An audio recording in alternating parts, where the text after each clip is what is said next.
So just for that, it's worth playing the game, and oh dear lord. Greetings, this is another Armored Warfare video, and today I'm going to play the T-80BVM, the tier 9 researchable Russian main battle tank in the Marat Shishkin research tree. So it's a relatively new tank, well, not anymore. I was actually one of the first people to get it. I think it was like within 2 days of it releasing. And I wanted to avoid the same mistake I made with the T-80UM1 and the T-80U, and that's grinding out the tank entirely and then realizing that oh well, I need to do additional progression in order to do the mission for the next tank in line, which is the Object 292, which actually released just a couple weeks ago. And I wanted to avoid that, so I refused to play the game just in general, so I can avoid progressing the T-80BVM, and yeah, I need quite a lot of work in order to get to the tier 10 now. Anyway, the commander I'm using is Rachel, and that's for a very specific reason. I want to level up Sabrina. I can't promote her, so I played Rashid. But I can't promote Rashid either, so I played Gia. Except I can't promote Gia either, so now I'm playing Rachel, so I can promote Gia, so I can promote Rashid, so I can finally promote Sabrina. And let me tell you, it's going to happen. I genuinely can feel it's going to happen. I level up Rachel to a certain extent, and oh well, I can promote her. I need Philip too. I have a feeling that's going to happen, so I'm already complaining in advance. Anyway, let's talk about the tank itself. I'm using these equipments right here in order to increase my view range just a little bit and make my damage output a bit more consistent and slightly better. Now, the thing with this tank is, its armor is adequate. It's not good, it's adequate. Its firepower is good, but not fantastic, and its mobility is pretty damn good. So, this thing is more about mobility and kind of firepower, while retaining a bit of armor. Just like my favorite tank in the game, the Type 99A2. Actually, these two tanks are quite similar in a sense. They kinda share the exact same playstyle. Huh, interesting, I haven't thought about that in that sense. Alright, it's Operation Desert Fox. A somewhat decent operation, if I can say so. And, you know, let's discuss the game in general while I'm playing in the background. So, you know, I've been playing this game for just under 4 years now, with quite major breaks, I might add. Anyway, so I've been playing this game for years now. I've only seen precisely three tanks being added. I'm playing one of them.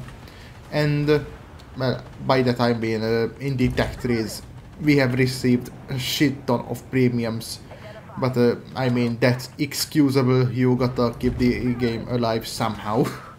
Anyway, so I've been playing a lot, I've been having some major breaks in between play sessions, and this game is overall very fun, and it has a lot of unique vehicles in it.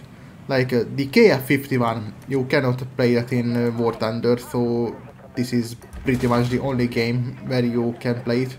What about the EMBT? That's in this game too, the XK3 Phantom. You probably don't know what that is, but it's basically a South Korean concept vehicle, and it's in the game. You have some North Korean stuff in it too, like the Sungun 915 at tier 6. I actually have that one. I got that in a battle pass.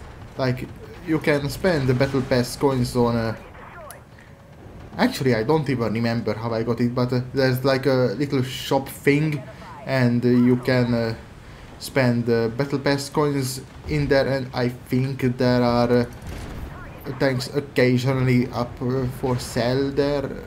I don't quite remember, it's been a long while since I played battle pass, but the next one I'm definitely going to play because there's some seriously cool stuff in the works for it, so yeah. So just for that, it's worth playing the game, and oh dear lord. Huh. I got sphinxed. Outrageous. Wait, what was I talking about? Something about tanks. Anyway, so there's a lot of unique tanks in this game you cannot find anywhere else, like the Osorio as well.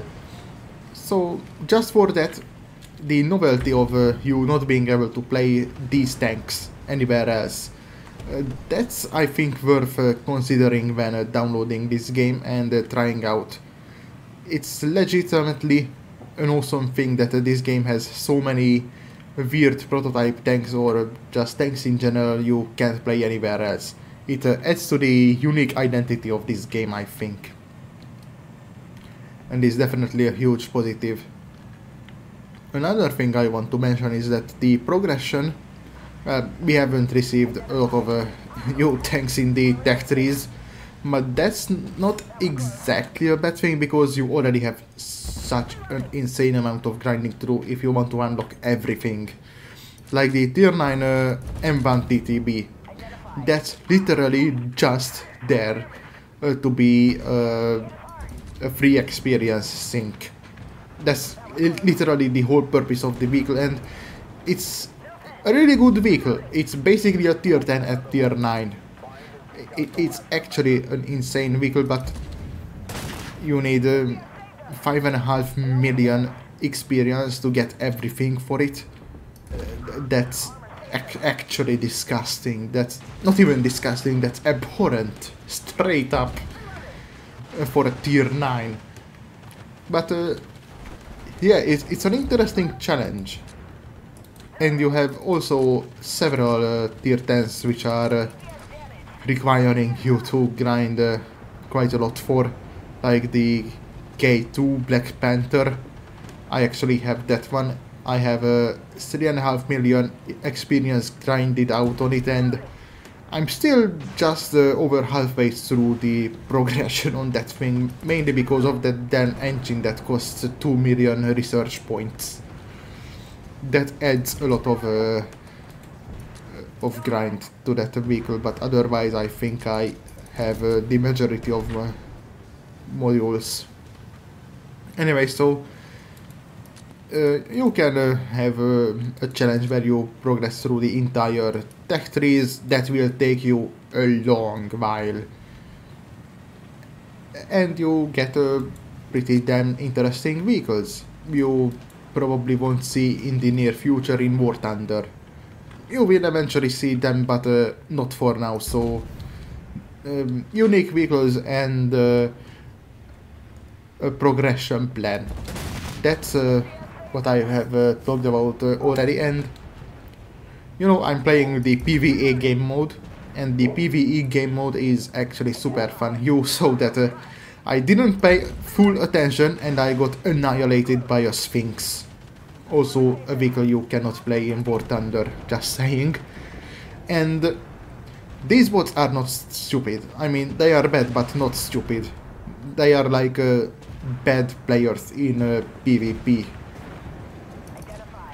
And that's actually terrifying that they made such good bots. I mean, it's not good bots. I just explained that they are the equivalents of bad players, but you know what I'm saying. They are good for bots. They aim for weak spots, and if you don't pay attention, a Sphinx will come and tear your ass apart. So they can actually hurt you real bad. And they do have a serious number advantage on you, but I mean, if you are a semi-decent player, that's not really an issue, and I've done 31,000 damage, which is pretty damn good, what can I say. So overall, this game is really fun to play, and it's definitely worth playing, I think. Like, have you seen the stuff the developers are working on? And as I said, unlike World of Tanks, which does it for greed, this game releases a shit ton of premiums so it can keep itself alive. And yeah, it's not optimal, but I mean, you gotta do what you gotta do. I am actually considering spending a bit more money on this game. Alright, I haven't spent a single cent on this game in 2 years, I think. But anyway, I'm considering investing money into this game because I love it and I want to see it thrive. So yes, I don't know what else to say. Let's move on to a second battle now. Alright, Operation Basilisk, let's go. Another one of these unique vehicles you will not see in any other game, the Buratino. And it's actually an insane vehicle. I wanted to get it, but at that point in time I wasn't really playing Armored Warfare. I was just kinda burnt out and just overall didn't really want to play it. So yes, the QN506 is something that was added to War Thunder not too long ago, but for a long while this was the only game where you could even think about playing it. And yes, it's a premium. Who would have guessed? And it's not exactly a good premium, but it's decent-ish. It's really easy to ammo wreck if you aim right around there, which is very nice when you are facing them.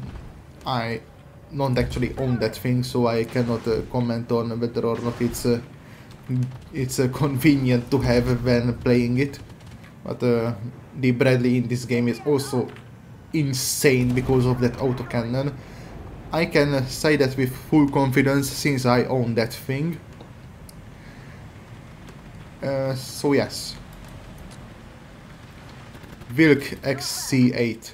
That's actually the tier 10 I wanted to get before I knew the Object 292 will come into the game. So that's going to be the fourth tier 10 I'm going to get. T-15 Armata. That is a terrifying enemy. Good thing I have APS and semi-decent armor. If that autocannon or those two autocannons get you off guard and shoot at your side, you will be absolutely annihilated, removed from existence, evaporated even within a couple seconds. The T-15 is not a joke. It is actually the single best tier 10 in the game because it's easily researchable. The way up there is fun and very pleasant, except for the tier 7 I think, which I'm actually in the process of researching. And just overall, that entire line is pretty damn good. And the tier 10 is not only destructive but somewhat survivable and very pleasant to grind, as opposed to a lot of other tier 10s like the K2, which require you to research a single module for 2 million experience. And that's just a slightly different engine, which gives you better acceleration at the cost of having less top speed. I mean, that's a fair-ish trade-off, I would say, but for an engine like the Type 99 A2 at least has an activatable skill which allows you to fire rapidly except at the cost of losing a lot of accuracy. And the BVM also has active skills, or just one, and I'm using it right now, and it allows you to accelerate much faster. And that's quite convenient every time you have a chance to use it. And as I said, the main advantage of the BVM is mostly its speed, because it's actually really damn fast, and a bit on the firepower side, the heat is actually really damn good. It's not like the T-80 bars, the T-rate researchable tank, where you have not only one of the best heats at your tier, but also the best APF SDS. That's not the case for this tank, but it still has pretty damn good rounds, it has still pretty damn good armor for what it is, and still pretty damn good speed, so overall this is a good tank. It's just not fantastic in any way really, but I mean, you only have one best vehicle at each tier for each tank class, so obviously most of the tanks in set categories and tiers won't be the best. But overall, the entire T-80 line is definitely worth considering for research. Like the tier 6 actually doesn't have the 762 coaxial, it has access to the large caliber heavy machine gun on top, which obviously is not the case for the BVM, unfortunately, but it would be sick if you could use your cupola mounted heavy machine gun. Anyway, I'm getting slightly off topic. I've been firing heat all this time, and I'm actually running out, and object 490, that's an insanely terrifying opponent. I'm not even kidding. If you can't get the ammo rack instantly, like with Sabrina, you would be able to do that because of the increased module damage. Anyway, so if you can't get the ammo rack, you are absolutely fucked against that thing. It has a 152mm gun, so it deals a gigantic amount of damage. It's impenetrable from the front, and you can't even track it because it has 4 tracks, and that means you can't track it. It will still be able to move. The 490 is actually disgusting, and frontally it just doesn't have a weak spot. Alright, it has a lower plate, but you have to have a really good angle with high penetration in order to even think about going through that lower plate of it. So yes, that is an insane vehicle in this game, which you cannot play in War Thunder, just saying. So yes, this operation is basically over right now. So yes, I've been talking all this video, and I've barely been commenting on what's happening on the battlefield, but I mean, who cares? So I think I did pretty well. I did a fine job, I guess. So yes, this is the T-80 BVM. Overall, a pretty damn good tank. So yeah, thanks for paying attention. I guess that's it.